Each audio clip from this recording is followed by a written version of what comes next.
София онлайн ще шерна компютъра си и ще представя едно по едно стъпките за електронното кандидатстване, новите моменти, нови функционалности, ако има такива, като може, който има някакви въпроси по време на неговото представяне, конкретно по това, по което говори, да вдигне ръка. Ще спрем неговото презентиране, да си зададе въпроса, за да го изчистваме на момента.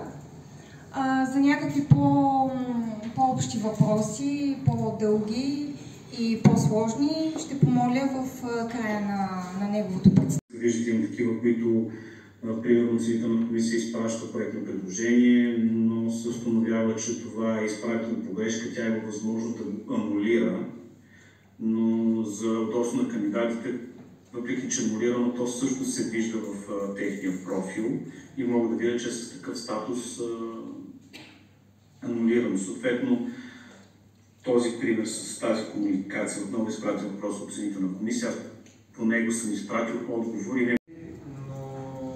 Че е важно да си кажем.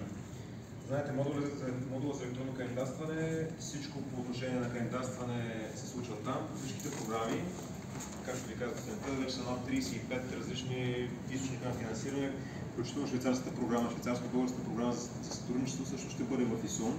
В момента сме качили в тестова среда. Там финализираме. Ние бяхме казали, че не показваме имената, но преди това имаше така известна съпротива, затова се показват обосновките. Като причината беше, че не винаги обосновките са написани по много правилен, хубав начин.